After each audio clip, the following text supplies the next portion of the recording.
the President of the Republic of the Philippines, His Excellency Ferdinand R. Marcos Jr.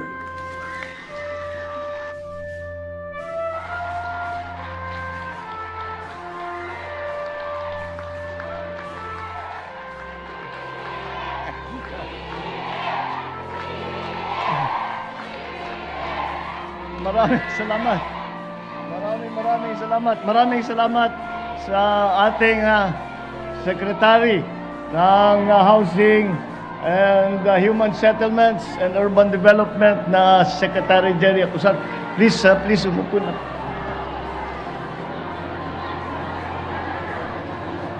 Babatiin ko lang kayo na welcome dito sa aming, hindi ito pabahay, political rally na itong nangyari dito.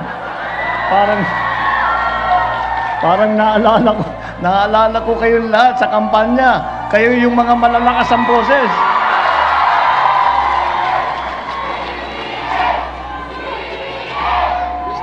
Salamat sa inyong lahat. At mabuti naman at nagkaroon ako ng pagkakataon na makabalik muna ng Malabon dahil marami tayong ginagawa at kung minsan hindi tayo makalabas ng opisina, pero hindi na balik. At meron ako paminsan-minsan na nakikita ko kayong lahat. Siyempre, masarap na kayo ay makasama muli. Mga kasama ko na nagsuporta sa akin, na binigyan ako ng tulong. Kaya naman po, ay pinapaspas po namin lahat ito upang naman ay masuklian namin ang inyong pagmamahal at ang inyong suporta na ibinigay sa halalan na ngayon ay kami naman ang gagawa ng lahat upang yung aming pinag-usapan na pagkakaisa, yung ating pinag-usapan na tayo ibabangon muli ay magiging katotohanan kasama kayong lahat, kasama lahat ng ating mga kababayang Pilipino. Maraming salamat po. Babatiin ko rin ang ating mga butihing senador. Mabigat itong Malabon. Hindi lang presidente ang pumupunta. Lahat ng sekretary. Nandito pa yung mga senador. Senator Sherwin Gatchalian. Yung inyong kapitbahay. Andyan din si Senator J.B. Ejercito na ating kasama. At ang ating butihing Mayor Jeannie Sandoval ng lungsod ng Malabon,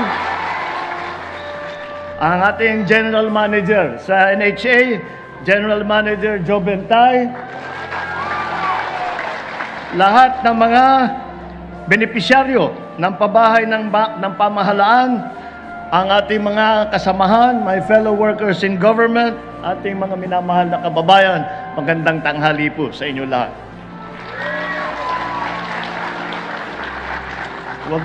Huwag po kayo mag-aalala na masyadong matagal yung speech ko. Magpapakain daw si Mayor Jeannie ng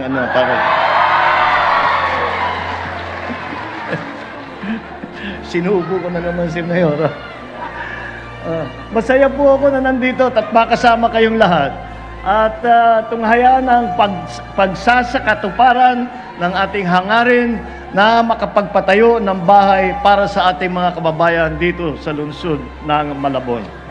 Ang St. Gregory Homes Project ay binubuo ng mahigit na 20 tiglimang palapag na mga gusali na merong 1,380 unit na pabahay na dekalidad, matibay at ligtas. Naging matagumpay ang housing project na ito dahil sa pagtutulungan ng National Housing Authority, lokal na pamahalaan ng Malabon, iba pang ahensya ng gobyerno at siyempre ang ating kasama at partner ang pribadong sektor. Naway mas marami pa tayo mapapatayong bahay at matutulungan na kapwa nating Pilipino. Kaya't nagpapasalamat ako muli sa kooperasyon ng ating mga benepisyaryo dito sa St. Gregory Homes Project na karamihan ay naging informal settlers at dating nakatira lang sa kung saan-saan, sa waterway, sa danger zone, mga ibang lugar na naapektuhan ng mga proyekto ng Department of Public Works. Sana po, ay magsilbi ito na paalala at patunay na ang proyektong ito ay handang gumabay at tumulong sa inyong tungo sa pagunlad ng inyong pamumuhay. Para po sa akalaman ng lahat, napakalapit po sa aking puso ang pagsisiguro na maging matagumpay ang mga human settlements at housing projects ng ating gobyerno. Isa po sa mga binibigyan nating prioridad ang magbigyan ng solusyon ang napakatinding kakulangan ng pabahay dito sa buong Pilipinas. Kaya naman po ay hinamon ko ang aking sarili at ang aking mga kapwalingkod sa DHSUD, sa NHA, lalong-lalo na ang ating mga LGU na matugunan at ang mga pangangailangan ng pabahay sa loob ng aking termino bilang Pangulo. Naniniwala po ako na kaya nating makamit ito kung ang lahat ay magtutulungan, magiging masunurin sa batas at paiiralin ang bayanihan spirit ng Pilipino. Ang mga housing program na ito ay naglalayong makapagpatayo ng disenteng pabahay para sa mga kababayan natin pinaka-nangangailangan. Ito po ay inisyatibo ng gobyerno upang tiyakin na ang bawat pamilyang Pilipino ay mayroong bahay na mauuwian at matatawag nilang sarili nilang tahanan. Hindi naman po kinakailangan na ito'y maging magarbo. Ang mahalaga, ito ay matibay at nasa tahimik at ligtas na lugar. Sapat upang mamuhay ng masaya at makapagsimula ng may pag-asa na sa bawat miyembro ng bawat pamilya. Hangad din ng pamahalaan na makatulong at maibsan ang mga problemang pinapasan ng ating mga kababayan sa araw-araw na hamon sa buhay. Ang lahat ng ito ay nagsisilbing inspirasyon namin upang mas patatagin ang aming dedikasyon tungo sa pagsasakatuparan ng aming pangakong mabigyan ng disente, abot kaya at di kalidad na pabahay para sa bawat pamilyang Pilipino. Aking inaatasan muli ang NHA, DSUD at ang iba pang mga kaugnay na ahensya ng pamahalaan na magpatuloy sa masusing pagbibigay lunas sa ating suliranin sa pabahay at tiyakin na walang sino man na maiiwanan at mapapabayaan sa ating sama-sama na pagsulong at sa ating sama-sama na pag-unlad. Hinihikayat ko rin po ang mga benepisyaryo natin dito na patuloy po ninyo suportahan ang mga programa at proyekto ng pamahalaan na naglalayong matulungan mapabuti ang antas ng pamumuhay ng bawat isang Pilipino. Binabati ko ang ating mga benepisyaryo ng proyektong ito sa pagkakaroon ninyo ng bago at sariling tahanan. Naway maging masaya, masagana at mapayapa ang inyong pamumuhay sa inyong bagong bahay at komunidad. Maraming salamat at mabuhay po kayong lahat. Magandang tanghali po sa inyong lahat. Mabuhay po ang lungsod ng Malabon. Maraming salamat po.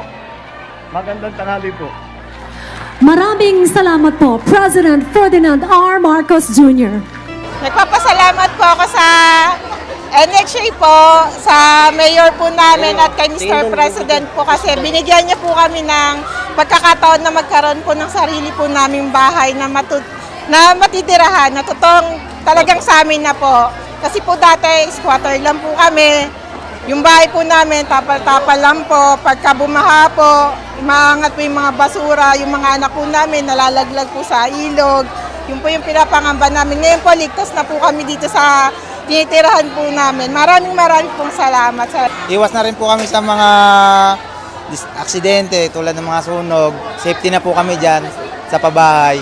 Kahoy lang po kasi yung dati namin bahay. Tapos dikit-dikit lang, madali sa sunog, di ba po? Kaya yung mga anak namin mahuhulog, masusugatan, mapapakuan. Ngayon po kahit anong takbo nila, safe na. Kasi hindi namin na-expect talaga na yung ganito magkakaroon kami nung matagal na namin pinapangarap na bahay talaga.